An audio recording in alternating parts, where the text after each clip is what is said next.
News first ಆಯೋಜಿಸ್ತಾ ಇರುವ ಕರ್ನಾಟಕದ ಅತಿ ದೊಡ್ಡ ಇವಿ ಎಕ್ಸ್ಪೋ ಅತ್ಯಂತ ಸಂತೋಷದ ಸಮಾರಂಭ. ಇದು ಕೇವಲ ಸಂಭ್ರಮ ಅಂತೇಳಿ ತಿಳಿದುಕೊಂಡು ಭಾಳ ನೋವಿನಲ್ಲಿದ್ದವರು ಇದ್ದಾರೆ. ಇದು ಸಂಭ್ರಮದ ಕಾರ್ಯಕ್ರಮ ಅಲ್ಲ ಅನ್ನೋದನ್ನು ಮೊನ್ನೆ ಕೃಷ್ಣ ಬೈರೇಗೌಡರು ಈಗಾಗಲೇ ಸ್ಪಷ್ಟಪಡಿಸಿದರು. ಸನ್ಮಾನ್ಯ ಮುಖ್ಯಮಂತ್ರಿಗಳು ಹಾವೇರಿಗೆ ಬಂದು ಇಳಿದ ತಕ್ಷಣ ಪತ್ರಿಕೆಯವರು ಭೇಟಿಯಾದರು. ಸಿದ್ದರಾಮಯ್ಯನವ್ರಿಗೆ ಕೇಳಿದ ಅವರ ಪ್ರಶ್ನೆ ಏನು ಅಂದರೆ, ಬಿ ಜೆ ಪಿಯವರು ಭಾಳ ಅಸಮಾಧಾನದಲ್ಲಿದ್ದಾರೆ, ಅಸಂತೋಷದಲ್ಲಿದ್ದಾರೆ, ಈ ಕಾರ್ಯಕ್ರಮದ ಬಗ್ಗೆ ಟೀಕೆ ಮಾಡ್ತಾರಲ್ಲ, ಏನಂತೀರಿ? ಮಾನ್ಯ ಮುಖ್ಯಮಂತ್ರಿಗಳು ನಕ್ರು. ಅವ್ರಿಗೆ ಹೊಟ್ಟೆ ಕಿಚ್ಚು ಅಂತ ಮಾತ್ರ ಹೇಳಿ ಅಲ್ಲಿಂದ ನಿರ್ಗಮಿಸಿದರು. ಇಷ್ಟು ಜನ ನೀವು ಸಾಗರದಂಗೆ ಸೇರಿದವರು, ಅದು ಪ್ರತಿಯೊಬ್ಬರು ಸರ್ಕಾರದ ಫಲಾನುಭವಿಗಳಾಗ್ತಕ್ಕಂಥ ನಿಮ್ಮನ್ನು ನೋಡಿದ್ರೆ ವಿರುದ್ಧಿದ್ದವ್ರಿಗೆ ಹೊಟ್ಟೆಗೆ ಸಂಕಟ ಆಗಲಿಕ್ಕಿಲ್ಲನ್ರಿ. ಆ ಸಂಕಟದ ಕಾರಣ ಇವತ್ತು ಟೀಕೆ ಮಾಡ್ತಾ ಇದ್ದಾರೆ. ಏನು ಹೇಳ್ತಾ ಇದ್ದೀರಿ ನೀವು? ಏನ್ರಿ ಅವು 5 ಗ್ಯಾರಂಟಿ, ಪಂಚ್ ಗ್ಯಾರಂಟಿ ಬಿಟ್ಟರೆ ಸರ್ಕಾರ ಏನು ಮಾಡ್ಯದ ಕೇಳ್ತಿದ್ರಲ್ಲ.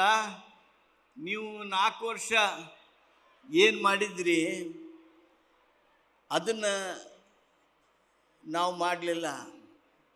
ನೀವು 4 ವರ್ಷ ಏನು ಪೆಂಡಿಂಗ್ ಇಟ್ಟಿದ್ರಿ ಅಷ್ಟೇ ಅಲ್ಲ, ನಮ್ಮ ಈ ಆಡಳಿತ ವ್ಯವಸ್ಥೆಯೊಳಗೆ ಏನು ಎಲ್ಲವೂ ಬಾಕಿ ಉಳಿದಿದ್ದವು, ಆ ಬಾಕಿ ಉಳಿದಿರ್ತಕ್ಕಂಥ ಕಂದಾಯ ಇಲಾಖೆಯ ಕೆಲಸಗಳನ್ನು ಪೂರ್ಣಗೊಳಿಸುವಂಥ ಬಹುದೊಡ್ಡದಾಗಿರ್ತಕ್ಕಂಥ ಆಡಳಿತಾತ್ಮಕ ಕಾರ್ಯ ಇದು ಅಲ್ವೇ? 1 ಲಕ್ಷ ಜನರಿಗೆ ಭೂಮಿಯ ಹಕ್ಕನ್ನು ಕೊಡುವಂಥ ಕೆಲಸ ಇದು ಗ್ಯಾರಂಟಿಯ ಕೆಲಸದಷ್ಟೇ ಮಹತ್ವದ್ದಲ್ವಾ? ಪಂಚ ಗ್ಯಾರಂಟಿಗಳ ಮುಖಾಂತರ ನಿಜ ನಾವು ಬಹುದೊಡ್ಡ ಸಾಧನೆಯನ್ನು ಮಾಡಿದ್ದೇವೆ.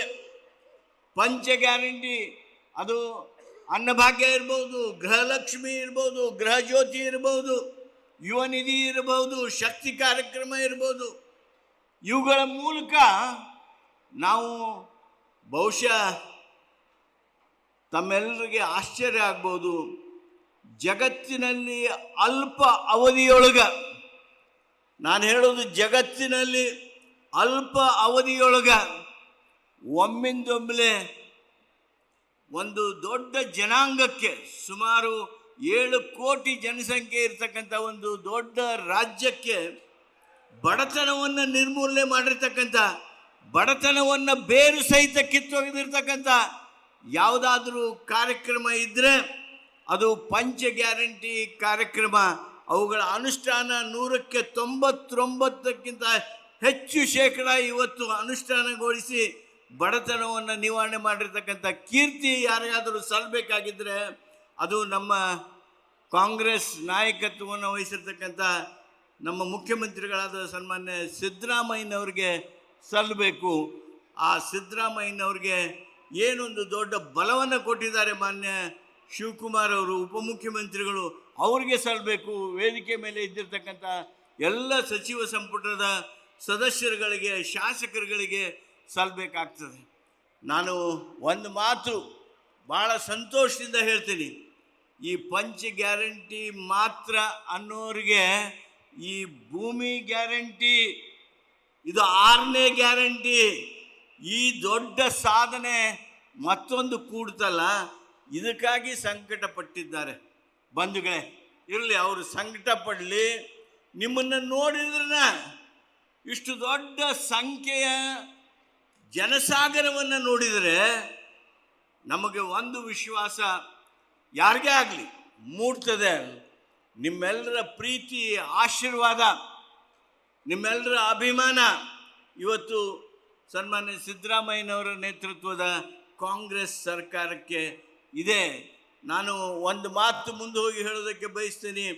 ಒಂದೊಂದು ಸಾಧನೆಯನ್ನು ತೆಗೆದು ಜನರ ಎದುರಿಗಿಟ್ಟಾಗ ಯಾರು ನಮ್ಮನ್ನು ಟೀಕೆ ಮಾಡೋರಿದ್ದಾರೆ ಅವರು ಸಂಪೂರ್ಣವಾಗಿ ಮೌನ ಆಗಲೇಬೇಕು, ಬಾಯಿ ಮುಚ್ಕೊಂಡು ಕುಂಡ್ರಲೇಬೇಕು.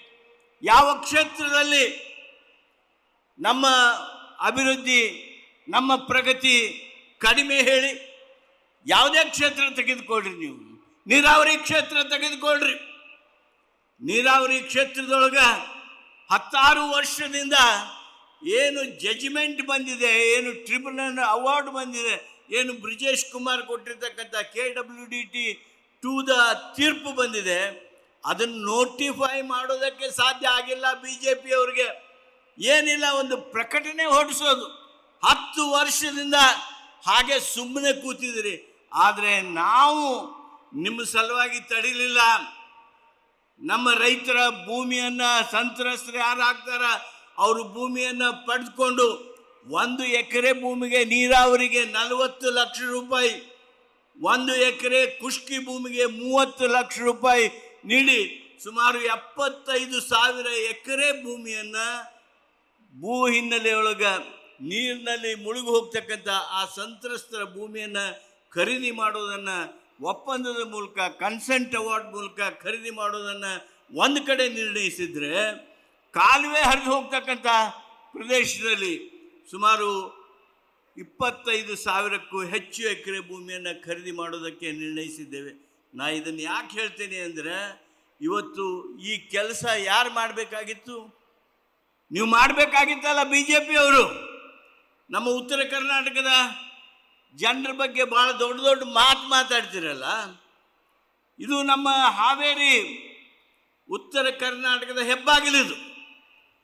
ಇಲ್ಲಿಂದ ಬರುವಾಗಲೆಲ್ಲ ನೀವು ಉತ್ತರ ಕರ್ನಾಟಕದ ಸಮಸ್ಯೆಗಳು ಏನು, ಉತ್ತರ ಕರ್ನಾಟಕದವ್ರಿಗೆ ಟೊಪ್ಪಿಗೆ ಹೆಂಗೆ ಹಾಕ್ಬೋದು ಅಂಥೇಳಿ ನೆಹರು ಮೈದಾನದವರೆಗೆ ಚಿಂತೆ ಮಾಡ್ಕೊತ ಹೋಗಿ, ನೆಹರು ಮೈದಾನದೊಳಗೆ ಮಾದಾಯಿ ಇನ್ನೇನು ಬಗೆಹರಿತು, ಗೋವಾದ ಮುಖ್ಯಮಂತ್ರಿಗಳು ಬರೆದು ಕೊಟ್ಟಿದ್ದಾರೆ. ಮಾದಾಯಿನ ನಮ್ಮ ಸರ್ಕಾರ ಸೆಂಟ್ರಲ್ನೊಳಗೆ ಬಂತಂದ್ರೆ ಬಂದ 1 ತಿಂಗಳದೊಳಗೆ 2 ತಿಂಗಳದೊಳಗೆ ಅದನ್ನು ಅನುಷ್ಠಾನ ಮಾಡ್ತೀವಿ, ರಕ್ತದಿಂದ ಬರೆದು ಕೊಡ್ತೀವಿ ಅಂತ ಹೇಳ್ತಕ್ಕಂಥ ನಾಯಕರುಗಳು ಎಲ್ಲಿದ್ದಾರೆ ಸ್ವಾಮಿ? ಮಾದಾಯಿ ಯಾಕೆ ಇನ್ನೂವರೆಗೆ ನೀವು ಸಭೆ ಮಾಡೋದಕ್ಕೆ ಹಿಂಜರಿತಾ ಇದ್ದೀರಿ? ಸಭೆ ಮಾಡ್ತೀರಿ, ಆದರೆ ಮಾದಾಯಿ ವಿಷಯ ಬಂದ ಕೂಡಲೇ ಆ ಕಳಸಾ ಬಂಡೂರಿಗೆ ಕೊಡಬೇಕಾಗಿರ್ತಕ್ಕಂಥ ಅರಣ್ಯ ಭೂಮಿ ಕೊಡೋದಿಲ್ಲ, ಕಳಸಾ ಬಂಡೂರಿಗೆ ನೀಡಬೇಕಾಗಿರ್ತಕ್ಕಂಥ ಯಾವುದೇ ರೀತಿಯಾಗಿ ಅನುಮತಿ ಕೊಡೋದಿಲ್ಲ. ಹಾಗೆ ಸಭೆಯನ್ನು ಮುಂದೆ ಹಾಕಿಬಿಡ್ತೀರಿ. ಎಷ್ಟು ದಿವಸ?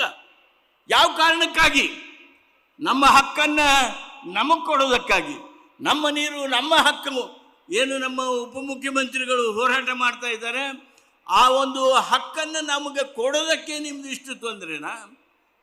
ಕೃಷ್ಣದೊಳಗೆ ಒಂದು ಕಡೆ ಅನ್ಯಾಯ ಮಾಡ್ತೀರಿ, ಮಹದಾಯಿ ಕಳಸಾ ಬಂಡೂರಿಯಲ್ಲಿ ಅನ್ಯಾಯ ಮಾಡ್ತೀರಿ, ಇಲ್ಲಿ ಭದ್ರಾದಲ್ಲಿ 5,300 ಕೋಟಿ ರೂಪಾಯಿ ಕೊಡ್ತೀನಿ ಅಂತ ಹೇಳ್ತೀರಿ, ಬಜೆಟ್ನೊಳಗೆ ಹೇಳ್ತೀರಿ, ಆದರೆ ಕೊಡೋದಿಲ್ಲ.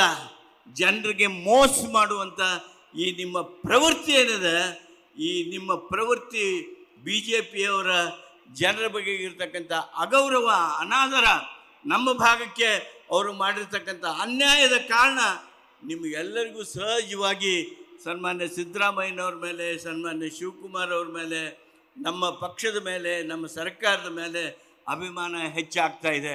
ನಿಮ್ಮ ಅಭಿಮಾನಕ್ಕೆ ತಕ್ಕ ಹಾಗೆ, ನಿಮ್ಮ ಪ್ರೀತಿ ವಿಶ್ವಾಸ ಅವುಗಳಿಗೆ ತಕ್ಕ ಹಾಗೆ ನಿಮಗೆ ಸ್ಪಂದಿಸಿ ನಮ್ಮ ಸರ್ಕಾರದ ಆಡಳಿತವನ್ನು ಮಾಡಬೇಕು, ಜನಪರವಾಗಿರ್ತಕ್ಕಂಥ ಆಡಳಿತ ಕೊಡಬೇಕು, ಉತ್ತಮವಾಗಿರ್ತಕ್ಕಂಥ ಆಡಳಿತ ಕೊಡಬೇಕು ಅಂಥೇಳಿ ನಾವೆಲ್ಲ ರೀತಿಯಿಂದ ಪ್ರಯತ್ನ ಮಾಡ್ತಾ ಇದ್ದೀವಿ. ಮತ್ತೊಮ್ಮೆ ನಿಮ್ಮೆಲ್ಲರ ಪರವಾಗಿ, ನಮ್ಮ ಭಾಗದ ಜನರ, ಶಾಸಕರ ಪರವಾಗಿ, ಮಂತ್ರಿಗಳ ಪರವಾಗಿ, ರೈತರ ಪರವಾಗಿ, ಏನಿವತ್ತು 1 ಲಕ್ಷ ಭೂ ಗ್ಯಾರಂಟಿಗಳನ್ನು, ಭೂಮಿಯ ಹಕ್ಕನ್ನು ಕೊಟ್ಟಿದ್ದೀರಿ ಮಾನ್ಯ ಕೃಷ್ಣ ಬೈರೇಗೌಡ್ರೆ, ಇದೊಂದು ಅದ್ಭುತವಾಗಿರ್ತಕ್ಕಂಥ ಕೆಲಸ. ಇದು ಹಾಗೆ ಎಲ್ಲರೂ ಹೇಳಿದ್ರಂದ್ರೆ ನಂಬೋದಕ್ಕೆ ಸಾಧ್ಯ ಇಲ್ಲ. ಅಂಥ ಒಂದು ಅದ್ಭುತ ಆಡಳಿತದಲ್ಲಿ ಕ್ರಾಂತಿ ಮಾಡಿ ಕೆಲಸ ಮಾಡಿದ್ದೀರಿ. ಆ ಕಾರಣಕ್ಕಾಗಿ ನಾನು ಈ ಸಂದರ್ಭದಲ್ಲಿ ಮತ್ತೊಮ್ಮೆ ನಿಮಗೆ ಹೃತ್ಪೂರ್ವಕವಾಗಿ ಅಭಿನಂದಿಸ್ತಾ, ಮಾನ್ಯ ಮುಖ್ಯಮಂತ್ರಿಗಳು, ಉಪಮುಖ್ಯಮಂತ್ರಿಗಳು ನಿಮಗೇನೊಂದು ಬಲ ತುಂಬಿದ್ದಾರೆ, ಆ ಬಲಕ್ಕೆ ತಕ್ಕದಾಗಿ ತಾವು ಜನರ ಸೇವೆ ಮಾಡಿದ್ದೀರಿ. ಮತ್ತೊಮ್ಮೆ ತಮಗೆ ಅಭಿನಂದನೆ. ತಾವೇನು ಬಂದಿದ್ದೀರಿ ದೂರದಿಂದ, ನಿಮ್ಮೆಲ್ಲರಿಗೆ ಭೂಮಿಯ ಹಕ್ಕು ದೊರೆತಿದೆ. ನಿಮಗೂ ಅಭಿನಂದನೆ ಹೇಳಿ ನಮಸ್ಕರಿಸಿ ನನ್ನ ಮಾತು. ಧನ್ಯವಾದ. ನ್ಯೂಸ್ ಫಸ್ಟ್ ನಿರ್ಭೀತಿಯಿಂದ ನಿಮ್ಮ ಪರವಾಗಿ.